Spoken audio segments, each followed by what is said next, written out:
சேலம் மாவட்டம் ஓமலூர் தொகுதியில் கடந்த 25/4 வெள்ளிக்கிழமை அன்று கஞ்சநாயம்பட்டி என்ற ஊராட்சியில் திரௌபதி அம்மன் திருவிழாவில்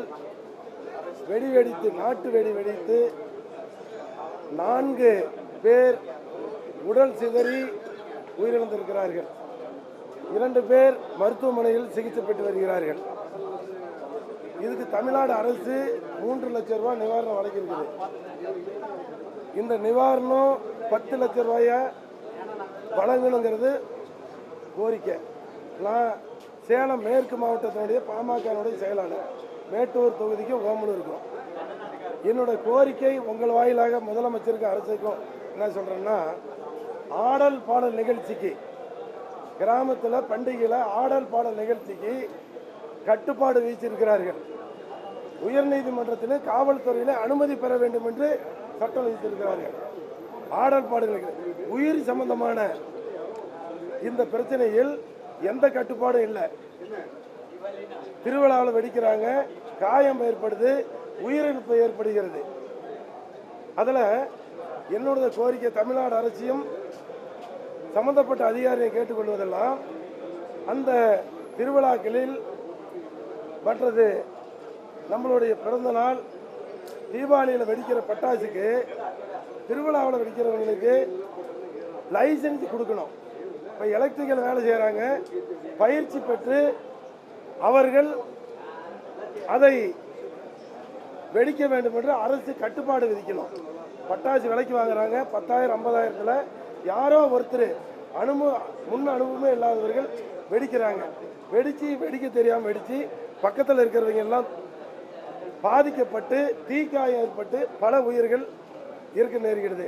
அதனால் தமிழ்நாடு அரசும் அந்தந்த மாவட்ட நிர்வாகமும் பட்டாசு வெடிக்கிறவர்கள் வெடி வெறுப்பவர்களுக்கு லைசன்ஸ் வழங்கி கட்டுப்பாடு விதித்து அந்த பட்டாசு வெடிக்கணும் அப்படிங்கிறத நோக்கம். ரெண்டாவது, ஒரு 10,000 50,000 ரூபாய்க்கு பட்டாசு வெடிக்கிறாங்க, வெறும் புகை மண்டலமாக இருக்குது. சின்ன சின்ன குழந்தைங்க நோய்வாய்ப்பட்டவங்களுக்கு அந்த புகை மூலியமாக நோய் படுது. அவங்க என்ன பண்ணுறாங்க, ஒரு வாரம் கழித்து போய் ஹாஸ்பிட்டலில் வந்து அவங்க 20,000 30,000 செலவு பண்ணி அந்த நோயை குணமடைகிறாங்க. அரசு எந்த விதமான நடவடிக்கையும் எடுக்கலாம். ஆக சாதாரண ஆடல் பாடலுக்கு விதிக்கப்படுற கட்டுப்பாடு உயிர் சம்பந்தமான பிரச்சனை, அந்த வெடி கட்டுப்பாடு இல்லாத அவல நிலையில் இந்த நாட்டு மக்கள் இருக்கின்றாலும், குறிப்பாக 4 பேர் உடல் சிதறி இறந்திருக்கிறார்கள்.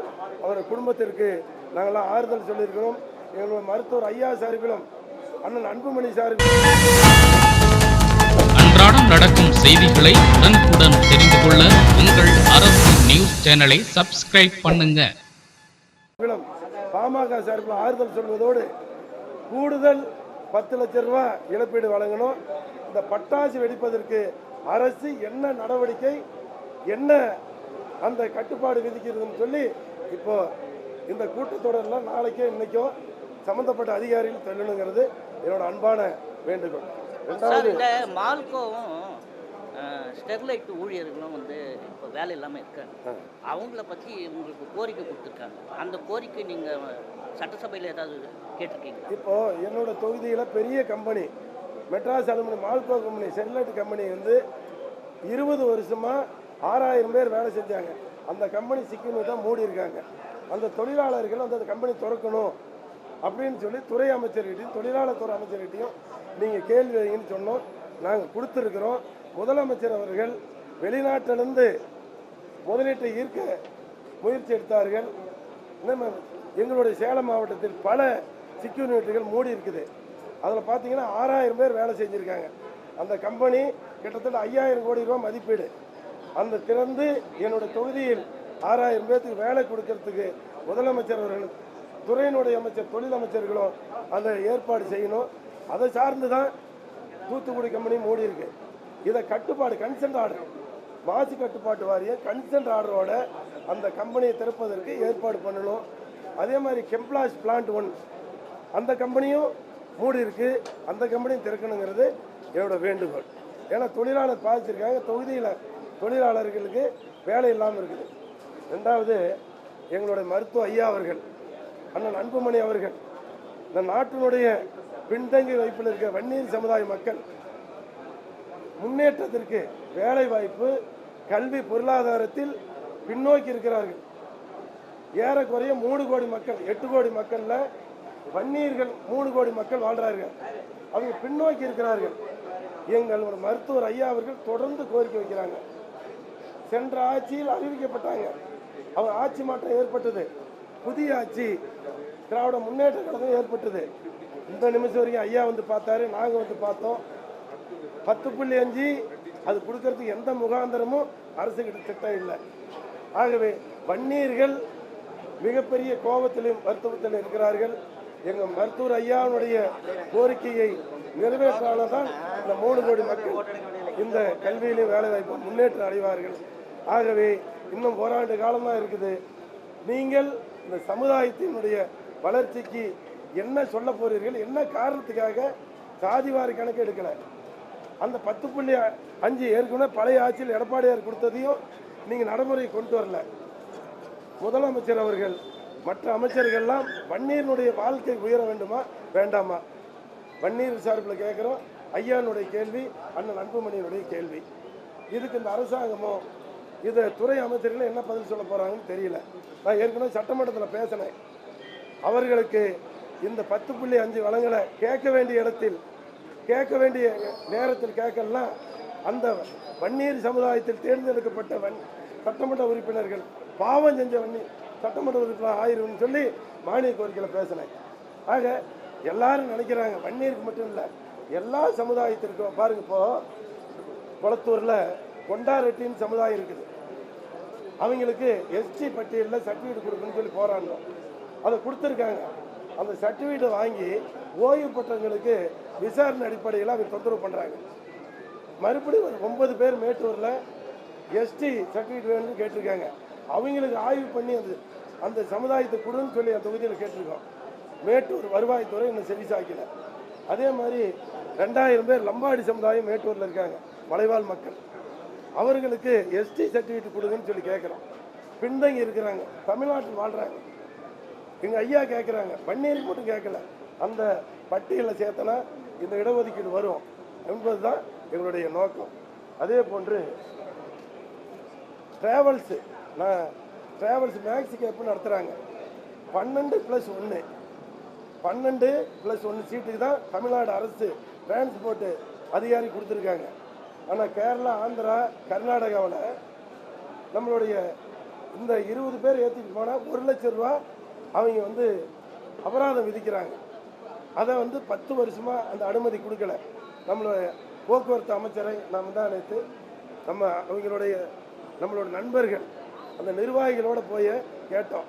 அமைச்சர் அவர்களே, நீங்கள் தமிழ்நாட்டில் பல ஆயிரம் மேக்ஸ் ட்ராவல்ஸ் இருக்குது, 12+1 தான் அனுமதி கொடுத்துருக்குறீங்க. வெளி மாநிலத்துக்கு 20 பேர்த்தை ஏற்றிட்டு போனால் 1 லட்சம் ரூபா அபராதம் போடுறாங்க. அவங்க வாழ்வாதாரம் பாதிக்குது. அங்கே சங்கங்கள் கேட்டிருக்காங்க. அதனால் 20+1 20+20 சீட்டு +1 அனுமதி வழங்கணும். இந்த ஆண்டு எந்த நிம்மதியும் இல்லாமல் இந்த டிராவல்ஸுக்கு வழங்கணும்னு சொல்லி அன்போடு நான் நிர்வாகத்தை, தமிழ்நாடு அரசையும் நான் கேட்டுக்கிறேன். ரெண்டாவது, பவானி, தொப்பூர் டு பவானி மத்திய நெடுஞ்சாலைத்துறையில் விரிவாக்கம் பண்ண 149 கோடி. அதை விரிவாக்கம் பண்ண உடனே வெறும் 10 அடி விரிவாக்கம் பண்ணி நம்மளுடைய எருமப்பட்டி மேச்சேரியிலையும் நம்மளுடைய அம்மாப்பேட்டையிலையும் டோல்கேட் போடுறாங்க. சும்மா சாதாரண 5 அடி உயர்த்தி அவர்கள் டோல்கேட் போடுறாங்க. அதை கட்டாயம் தமிழ்நாடு அரசு மத்திய அரசுக்கு சொல்லி அந்த டோல்கேட்டை எடுக்கணும். இல்லைன்னா பலாயிரம் கோயம்புத்தூர்லேருந்து வரவங்க அது மிகப்பெரிய கட்டண சுமை ஏற்படுன்னு சொல்லி கேட்டுக்கிறோம். நெடுஞ்சாலைத்துறை சார்பில் பத்திரகாளியம்மன் கோயில் பெரிய கோயில், அதில் மேச்சேரி வழியாக அந்த ரோடு போகிறதுலாம் 1/2 கிலோமீட்டர் கடப்பதற்கு 40 நிமிஷம் ஆகுது போக்குவரத்து நெரிச்சல். மேச்சேரி சுற்றி புறவழிச்சாலை வேணும்னு சொல்லி நாங்கள் அன்போடு கேட்டுக்கொள்கின்றோம். மே 11 மகாபலிபுரத்தில் பெரிய மாநாடு, 50 லட்சம் பாட்டாளி மக்கள், இளைஞர்கள், நம்மளுடைய தொண்டர்கள்லாம் கூட போகிறாங்க. பல்வேறு கோரிக்கையை நாங்கள் ஐயாவை சொன்ன வைக்கிறாங்க. 50 லட்சம் பேர் கூடுறதை பார்த்துட்டு எங்களுடைய கோரிக்கையை, இவ்வளோ மக்கள் அங்கே கூடுறாங்க, இவருடைய கோரிக்கையை நிறைவேற்ற வேண்டும் என்று இந்த தானாகவே வந்து தமிழ்நாடு அரசு எங்கள் கோரிக்கையை நிறைவேற்றணும், இல்லைன்னா அவங்களுடைய கோபத்துக்கு நீங்கள் ஆளாயிருவீங்கன்னு சொல்லி அவங்க கேட்குறோம். அப்போ தான் எங்களுடைய தயவு இல்லாமல் 2026 யாரும் ஆட்சி அமைக்க முடியாது. இதுதான் மாநாட்டுடைய நோக்கம். பன்னீர் முன்னேறணும். இந்த நாட்டினுடைய விவசாயிகள், காவேரி நடுவர் நீதிமன்றம், இதையெல்லாம் வலியுறுத்தி தொழிலாளர்கள் முன்னேற்றம், சுகாதார சீர்கேடு, கிராமத்தினுடைய சுகாதார வளர்ச்சி, இதையெல்லாம் வலியுறுத்தி மாநாடு நடக்கப் போகின்றது. எங்களுடைய வாழும் தெய்வம் மருத்துவர் ஐயாவும் இந்த மத்திய சுகாதாரத்துறையில் மிகப்பெரிய மாற்றத்தை கொண்டு வந்த அண்ணன் அன்புமணி அவர்களும் இந்த பேருரை ஆட்டப் போகிறார்கள். ஆகவே அந்த நிகழ்ச்சிக்கு போக்குவரத்து துறையில் அரசு பஸ் கேட்டுக்கிறோம். எல்லா நிகழ்ச்சியும் கொடுக்குறாங்க, இது வரைக்கும் கேட்டால் எங்களுக்கு கொடுக்கல. நாங்கள் என்ன சொல்கிறோம், எந்த ஊர்லேருந்து மாநாட்டுக்கு வருமோ அந்த கட்டணத்தை கட்டுறோம், எங்களுடைய பஸ்ஸை கொடுங்க. எல்லா மாநாட்டுக்கும் கொடுக்குறீங்க, எல்லா நிகழ்ச்சியும் கொடுக்குறீங்க, நாங்கள் கட்டணம் கொடுக்குறோம். எங்களுக்கு தமிழ்நாடு அரசு பஸ்ஸை நாங்கள் இந்த மாநாட்டுக்கு போவதற்கு வழங்க வேண்டும் என்று எங்களுடைய அண்ணன் ஜி.கே. மணி தலைமையில் நாங்கள் முதலமைச்சரையும் போக்குவரத்து துறை அமைச்சரையும் நாங்கள் கேட்டிருக்கிறோம். பாகுபாடு இல்லாமல் நீங்கள் அனுமதி வழங்கணும்னு சொல்லி எங்களுடைய துறை சார்பில் அன்போடு நம்ம கேட்டுக்கொள்கின்றோம். விதி 110 2023 கோட்டை டு ஒட்னூர் 250 கோடி பாலம் அறிவித்தாங்க. அது டிபிஆர் ரெடி பண்ணி இன்னும் அதை அறிவிக்க வேணும்னு சொல்லி நான் உங்கள் வாயிலாக தமிழ்நாடு அரசை நான் எனது கோரிக்கையாகவும் என்னுடைய அழுத்தத்தையும் எங்கள் கட்சியினுடைய கொள்கையும் உங்கள் வாயிலாக தெரிவித்துக் கொள்கிறேன். நன்றி சார், நன்றி சார்.